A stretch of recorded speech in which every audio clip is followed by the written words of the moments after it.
BA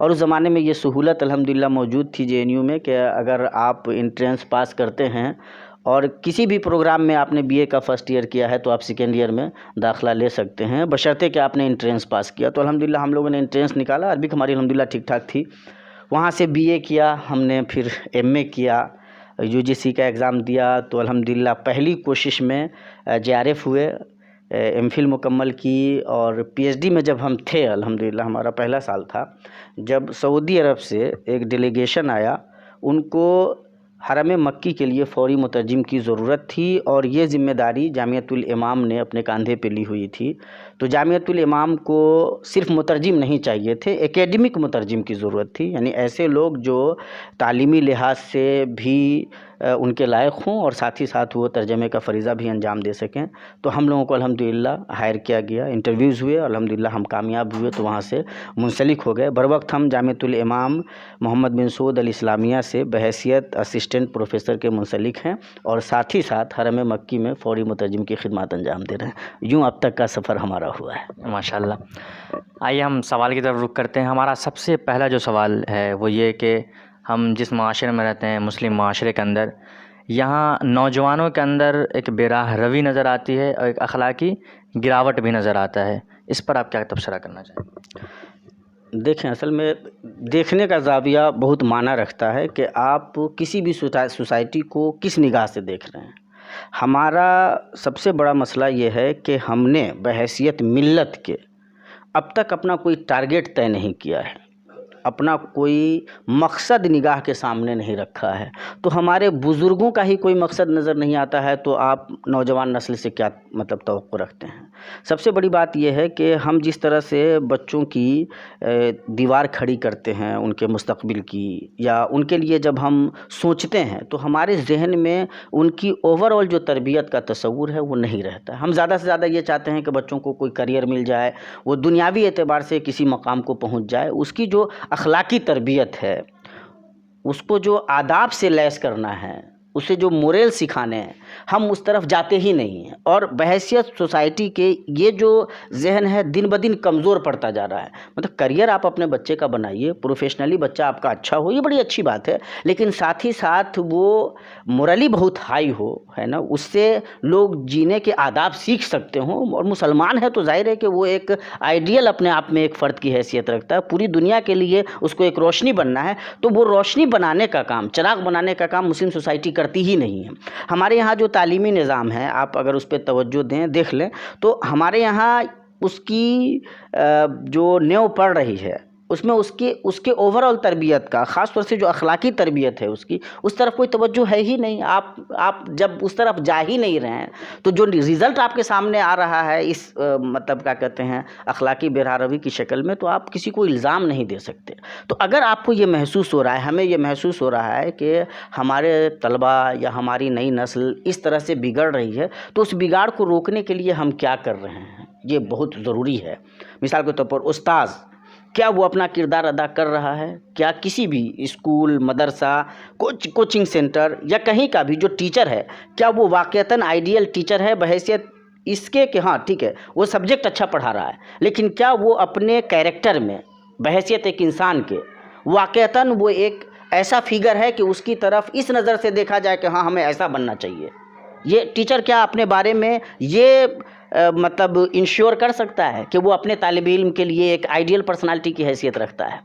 ایک باپ جو اپنے بچے کو پیدا کر رہا ہے اور اس کے لیے سارے جتن کر رہا ہے، کیا وہ خود اپنے آپ کو ایک آئیڈیل کے طور پہ اپنے بیٹے کے سامنے پیش کر سکتا ہے کہ ہاں میرا بیٹا مجھ سے سیکھے کہ اٹھنے بیٹھنے کے آداب کیا ہیں، کھانے پینے کے آداب کیا ہیں، چلنے کے آداب کیا ہیں، لوگوں سے ملنے کے آداب کیا ہیں، زندگی جینے کے آداب کیا ہیں؟ کیا یہ باپ انشور کر سکتا ہے؟ کیا ماں بتا سکتی ہے اپنی بیٹی کو اپنے اعمال کی روشنی میں، کردار کی روشنی میں، کہ بیٹی اچھی مسلمان عورت ایسی ہوتی ہے؟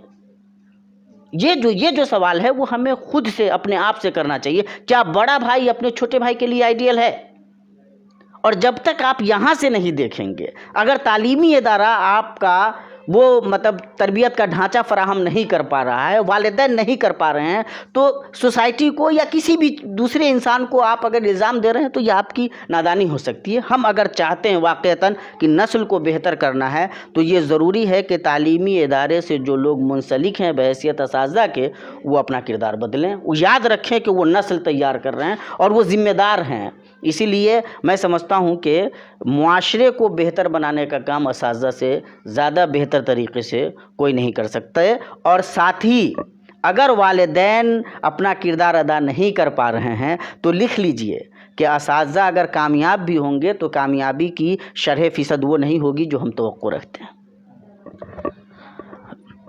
ہم دوسرے سوال کی طرف رخ کرتے ہیں. ہمارا دوسرا سوال اسی تعلیم سے جڑا ہوا ہے. وہ یہ کہ ہم ہندوستان کے اندر دیکھتے ہیں کہ بہت سارے مائنورٹیز ہیں, چاہے وہ بودھ, سکھ اور جین وغیرہ ہے. اسی مائنورٹی میں ایک بڑا جس کا ایک بڑی تعداد ہے وہ مسلم سماج کی ہے. لیکن مسلم سماج کو اگر آج سے ہم پہلے دیکھتے ہیں اور اسی طریقے سے دوسرے مائنورٹیز کو بھی دیکھتے ہیں تو ان کا تعلیمی معیار وہاں سے بڑھتا جا رہا ہے, لیکن مسلمانوں کا جو بڑھا ہوا تو وہ بھی گھٹتا جا رہا ہے. اس پر آپ کیا کہنا چاہیں گے؟ نہیں, میں ان ٹوٹو آپ سے اگری نہیں کر پاؤں گا. مطلب یہ پورے طور پہ صداقت نہیں ہے کہ مسلمانوں کی جو تعلیمی صورتحال ہے وہ دن بدن گھٹ رہی ہے اور مطلب بد سے بدتر ہو رہی ہے, یہ بات نہیں ہے. ہاں, یہ بات ہے کہ اگر آپ ان کمپیریزن ٹو ادرس, یعنی کہ جو ہندوستان میں مائنورٹیز ہیں جن کی طرف آپ نے اشارہ کیا, جو اقلیات ہیں ان کے بالمقابل مسلمانوں کی صورتحال خراب ہے, یہ بات بالکل جائز ہے, درست ہے. اس میں بھی لیکن مطلب کچھ حقائق ایسے ہیں جن کو جاننا بہت ضروری ہے. جیسے جین کمیونٹی ہے تو وہ بہت ویل اسٹیبلشڈ کمیونٹی ہے, تاجر کمیونٹی ہے, پیسے والی کمیونٹی ہے, معاشی اعتبار سے بہت مستحکم کمیونٹی ہے اور بہت معمولی تعداد میں ہے. سکھ کمیونٹی ہے, اس کے پاس باضابطہ ایک ریاست ہے نا. تو مطلب عیسائی ہے ہندوستان میں تو بہت معمولی تعداد میں ہے اور ان کی جو صورتحال ہے وہ مسلمانوں کی سی صورتحال نہیں ہے.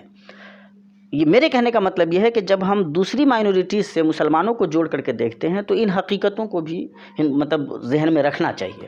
ہندوستان میں مسلمانوں کی خوش نصیبی کہیے تب یا بد نصیبی کہیے تب, یہ آج سے نہیں ہے, 1000 سالہ تاریخ ہے ان کی. یہاں انہوں نے حکومتیں یہاں کی ہیں اور بڑی تعداد ہے. ہندوستان کی دوسری سب سے بڑی اکثریت مسلمان ہے نا. اقلیت ہیں ٹھیک ہے, لیکن دوسری بڑی اکثریت بھی یہی ہیں. ہندوؤں کے بعد جو بڑی تعداد ہے ہندوستان میں مسلمانوں کے, اگر آپ 15% اگر سرکاری ڈیٹا بھی مان لیں تو آپ 15% کی آبادی میں ہیں. 15% کسی بھی ملک کا کم حصہ نہیں ہوتا ہے. جہاں 1 ارب لگ بھگ 40 کروڑ کی آبادی ہو تو آپ 15% کو ہی اگر ملٹیپلائی کر لیں تو آپ دیکھ لیں کہ آپ کی آبادی کتنی زیادہ ہے. تو یہ سچائیاں بھی ذہن میں رکھنی چاہیے. اب ان تمام کے باوجود یہ سچ ہے کہ کمپیریزن تو ہوگا, ہے نا. یہ بھی سچ ہے کہ ہم تعلیمی اعتبار سے مائنورٹیز تو چھوڑ دیجئے, مائنورٹیز تو خیر بہت آگے ہیں, بعض مائنورٹیز تو یہاں کی جو اکثریت ہے ان سے بھی بہت آگے ہیں وہ, لیکن ہم مطلب ان لوگوں سے بھی پیچھے ہیں جن کو عام طور سے پچھڑا سمجھا جاتا ہے. یہ زیادہ افسوس کی بات ہے. تو دیکھیے اصل میں اس کے پیچھے بھی وجوہات ہیں اور کئی چیزیں ہیں جو مسنگ پوائنٹ ہے, اور اسی لیے میں یہ کلیئر کرنا چاہتا ہوں کہ آپ اگر آزادی سے پہلے کے ہندوستانی مسلمانوں کو کمپیئر کر رہے ہیں آج کے مسلمانوں سے تو کہیں نہ کہیں آپ غلطی کر رہے ہیں. آپ کمپیئر کیجئے آج سے 20 سال پہلے, 30 سال پہلے, تو ایک اچھی بات ہو سکتی ہے. تو آپ کو یہ سمجھ میں آئے گا کہ دن بدن یہ سفر آگے کی طرف ہے یا پیچھے کی طرف ہے. چونکہ جب میں یہ جو سوال کر رہا ہوں, یہ سیاست پہ آپ کی بہت گہری نظر رہتی ہے, اور کوئی ایسا کسی بھی جو پولیٹیشین ہیں کسی بھی پارٹی سے بلونگ کرتے ہیں ان کا کوئی بھی بھاشن اس وقت پورا نہیں ہوتا جب تک کہ مسلمان کے ہمدردی میں نہ بات کرتے. پھر بھی اتنا پیچھے کیوں ہے؟ نہیں بھائی وہی میں بتانا چاہ رہا ہوں. اصل کیا ہے نا کہ کبھی کبھی کوئی چیز ٹرینڈ بن جاتی ہے. یہ ٹرینڈ ہے کہ بھائی مسلمان بڑا دبا کچلا ہے, بڑا پریشان ہے, اس کی یہاں تعلیم نہیں ہے, اس کو کچھ سمجھ میں نہیں آتا ہے. یہ جھوٹ ہے, ان ٹوٹو جھوٹ ہے. ہم مسلمان سماج ہے بھائی, ایک مکمل سماج ہے, ایک بڑی تعداد ہے مسلمانوں کی, ہر طرح کے مسلمان ہیں, ہر لیول کے مسلمان ہیں, اعلیٰ تعلیم یافتہ مسلمان ہیں, کم تعلیم یافتہ مسلمان ہیں, جاہل مسلمان ہیں, ان پڑھ مسلمان ہیں, غریب مسلمان ہیں, مالدار مسلمان ہیں, ہے نا, ہر طرح کے مسلمان ہیں, سیاسی سوجھ بوجھ رکھنے والے مسلمان ہیں, سیاسی اعتبار سے بالکل کچھ نہ سمجھنے والے مسلمان ہیں. ایک مکمل سوسائٹی ہے جس میں ہر طرح کے لوگ ہیں, اور یہ افسوسناک بات ہے کہ تعلیمی اعتبار سے کمزور لوگ زیادہ ہیں, ہے نا, اس اعتبار سے یہ تعداد زیادہ ہے. لیکن یہ کہنا کہ پوری مسلم سوسائٹی بہت زیادہ کمزور ہے, اس سے کچھ نہیں آتا یا بالکل بہت زیادہ پیچھے ہے, تو یہ سچائی نہیں ہے. میں یہ بات بار بار اس لیے کہنا چاہ رہا ہوں کہ یہ دراصل اس بات کی طرف اشارہ کرتا ہے کہ امت بحیثیت امت کے دن بدن زوال کی طرف جا رہی ہے. یہ ایک جھوٹ بات ہے. امت بحیثیت امت کے, ملت بحیثیت ملت کے دن بدن آگے کی طرف بڑھی ہے, پیچھے کی طرف نہیں گئی ہے. ہاں چیلنجز رہے ہیں. ہم نے کہا کہ ہم نے یہاں حکومتیں کی ہیں تو ہمارے اوپر ہمیشہ ایک پریشر رہا ہے. ہندوستان میں سیاست ہماری بنیاد پہ ہوتی ہے, ہمارے فیور میں ہو تب یا ہمارے خلاف ہو تب. ہمیں گالی دے کر کے سیاست کی جاتی ہو تب یا ہمارے فیور میں دو چار بات کہہ کر کے کی جاتی ہو تب. ہمیں ڈرا دھمکا کر کے سیاست کی جاتی ہو تب یا ہمیں تحفظ فراہم کرنے کے نام پہ سیاست کی جاتی ہو تب. سیاست کا بنیادی محور ہم بنا دیے جاتے ہیں. ہماری مخالفت, ہماری دشمنی کسی کو بڑا سے بڑا لیڈر بنا دیتی ہے. تو ایک ایسی کمیونٹی جو اتنی ساری چیزوں کو جھیلتی ہے, اتنی بڑی آبادی ہندوستان کی 1 ارب 40 کروڑ کے لگ بھگ کی آبادی ہے, اتنی بڑی آبادی کی پوری سیاست ایک جو نسبتاً ایک کمزور کمیونٹی ہے اس کمیونٹی کے کندھے پہ ہے.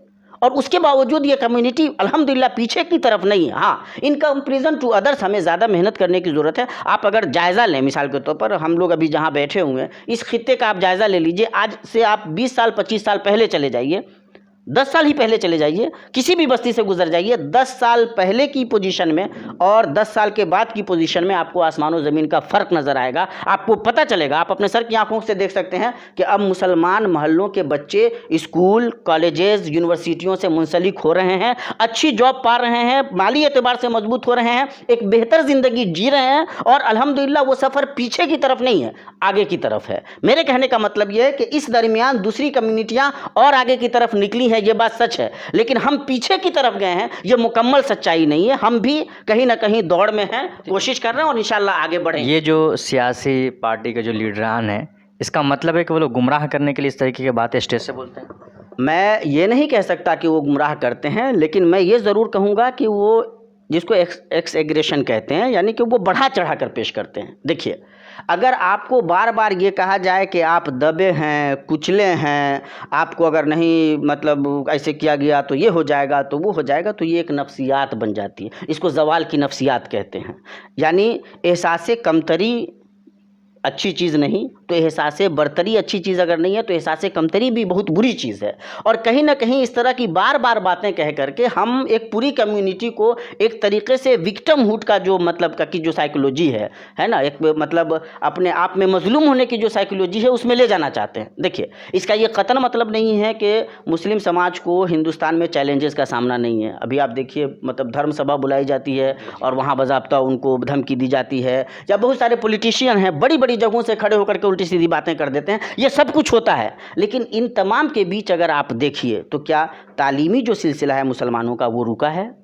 کیا وہ لگاتار یہ کوشش نہیں کر رہے ہیں کہ ان کی تعلیمی جو پیش رفت ہے وہ اور زیادہ مضبوط ہو, وہ اور زیادہ آگے بڑھیں؟ کیا یہ سچ نہیں ہے کہ اس کے باوجود یہاں کے پولیٹیکل سسٹم کا وہ حصہ ہیں؟ کیا یہ بات سچ نہیں ہے کہ وہ ان تمام کے باوجود بیوروکریسی کا حصہ ہیں, یہاں کی جو عدلیہ ہے اس کا وہ حصہ ہے, یہاں کی زندگی کا حصہ ہے, سماج کا حصہ ہے, معاشرے کا حصہ ہے, اور اس حصے میں زیادہ مضبوط ہونے کے لیے وہ لگاتار کوشش کر رہے ہیں, آگے بڑھ رہے ہیں. یہ سارے چیلنجز ہیں, لیکن الحمدللہ یہ پوٹینشیل بھی ہے, یہ قوت, یہ صلاحیت بھی ہے کہ ان چیلنجز کا سامنا کریں گے, آگے بڑھیں گے. وہ ڈرے ہوئے نہیں ہیں, وہ گرے ہوئے نہیں ہیں. اگر کہیں پہ چلتے ہوئے گرتے ہیں تو اٹھتے ہیں, آگے بڑھنے کی کوشش کرتے ہیں, کمپیٹ کر رہے ہیں. اور یہ جو جذبہ ہے, اس جذبے کو زندہ رکھنے کی ضرورت ہے, اس کو باقی رکھنے کی ضرورت ہے, آگے لے جانے کی ضرورت ہے. اس لیے ہو سکتا ہے کہ ایک آدمی آپ کی ہمدردی میں یہ بات کہہ رہا ہو کہ آپ بہت زیادہ دبے کچلے ہیں, اس کے باوجود آپ کو منو ان اس بات کو قبول نہیں کرنا ہے. اور اگر تھوڑی دیر کے لیے اس کو تسلیم کر لیں کہ ہاں چلے ہم بہت دبے کچلے ہیں, تو بھی کیا اٹھنے کے راستے نہیں